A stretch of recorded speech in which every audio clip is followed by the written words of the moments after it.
Most roamers think a gank starts when they enter a lane. It doesn't. A good gank starts with information.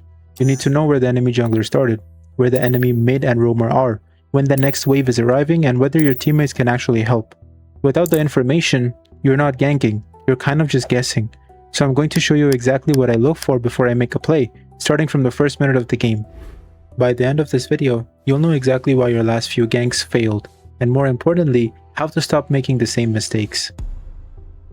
The first thing I want to know is where the enemy jungler started. Before the major jungle changes, junglers normally started directly on blue or red buff. Now they usually start on one of the green creeps beside their buffs, so check those camps first. Finding the enemy jungler starting position tells you which direction they're farming, which lane they can reach first, and where your team is going to get pressured. But don't force the information. If the enemy roamer and mid are zoning you away, leave. Help your mid laner clear instead. Mid priority gives you another chance to enter the river together. After clearing mid, try to get vision again. If the enemy still blocks you, help your jungler finish their buff faster. Now your mid, jungler, and yourself, the roamer, can move together as a trio. From there, contest a lethal wanderer if it's available. If the enemy gives you an opening to take one of their green creeps, take it.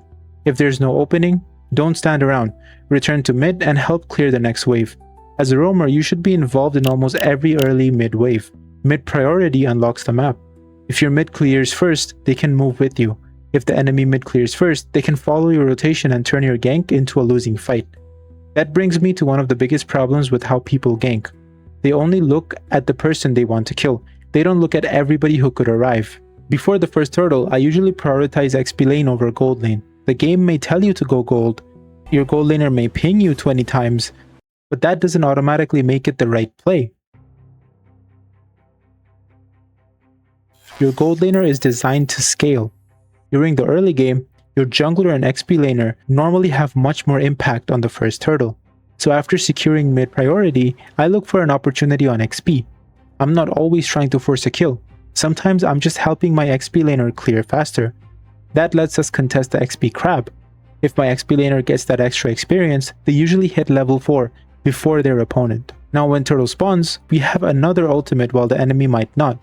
That one advantage can decide the entire objective. You're not just helping your XP, you're kind of setting up the first turtle. And if the enemy roamer is already babysitting gold lane, that's even better.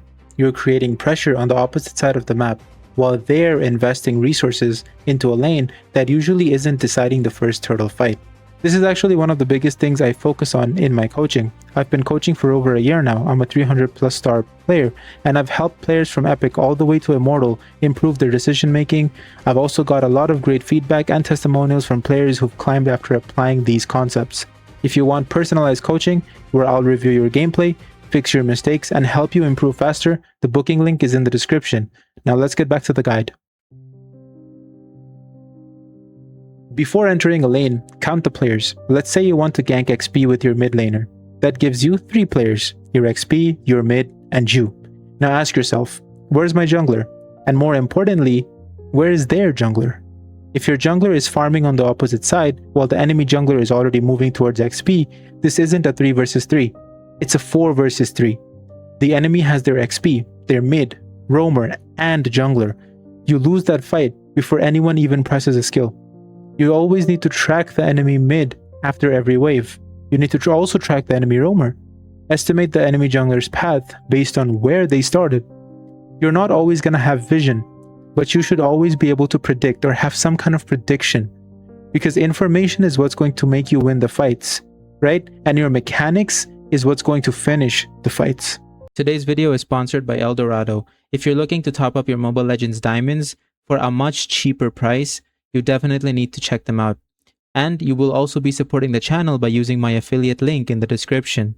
If you do decide to check it out, don't forget to use code HAJUN at checkout for an even bigger discount. Guys, this website is 100% safe. Trust me, I'm vouching for them. If you encounter any issues, let me know in the comments. I got you. And thanks again to Eldorado for sponsoring today's video. One habit that helped me improve a lot was looking at the minimap every few seconds instead of only when I wanted to gank. The more information you collect before a teamfight starts, the fewer surprises you'll have once it actually begins. Never gank an empty lane. If the enemy already cleared the wave, they have no reason to walk forward. They'll just sit under tower and wait for the next wave while you waste your time in a bush. Instead, rotate before the waves meet. The enemy have two choices now, right? They either walk up for the farm and they risk dying, or they have to give up the golden XP from the minion wave. Either way, you have created pressure. Don't rotate to where the enemy is. You need to rotate to where they're about to be. A lot of roamers rotate because they see an opportunity. I rotate because they know an opportunity is about to happen. That's the difference between reacting to the game and controlling it. That is called tempo.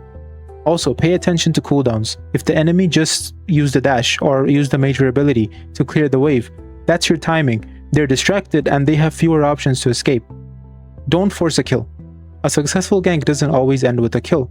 If you force a flicker, that's really good value, right? If someone recalls, that's also very good. If you push the wave and you deny the golden XP, that's also valuable. If your pressure gives your team a free turtle, that's really, really good. Stop measuring every gank by the kills you get. It's not always about that.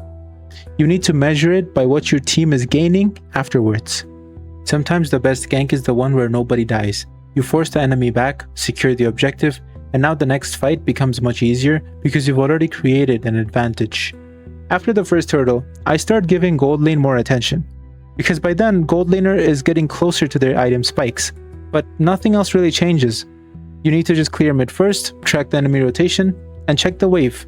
You always have to count the players, right? Then make your play. Don't just run to gold because someone is spam pinging. If there's no wave, just leave.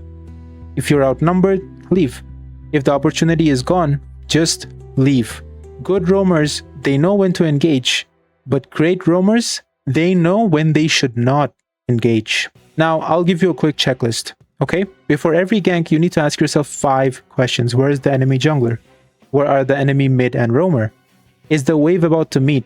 And can my teammates actually follow up if I decide to make some kind of play here? And do we gain anything if nobody really dies? If you can't answer those questions, you probably shouldn't force a play. You need to get more information first.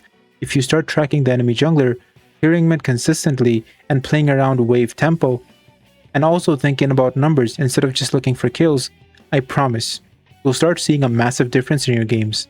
Your ganks will become more consistent. You're gonna waste less time. You're going to be securing more objectives. And most importantly, you'll stop relying on luck and start making plays that are actually repeatable. If you enjoyed the video or learned something new, I'd really appreciate it if you left a like and subscribe. It genuinely helps the channel grow and lets me keep making videos like this. If you have any questions about roaming, macro, or Mobile Legends in general, leave them in the comments. I read as many of them as I can. And they also give me ideas for future videos. And if you want direct access to me, consider boosting my Discord server. Server boosters get access to Hajun's Inner Circle, where you can ask me questions directly, get advice on your gameplay, and interact with me much more closely than anywhere else. Other than that, thank you so much for watching, and I'll see you guys in the next one. Da chamada, chamada.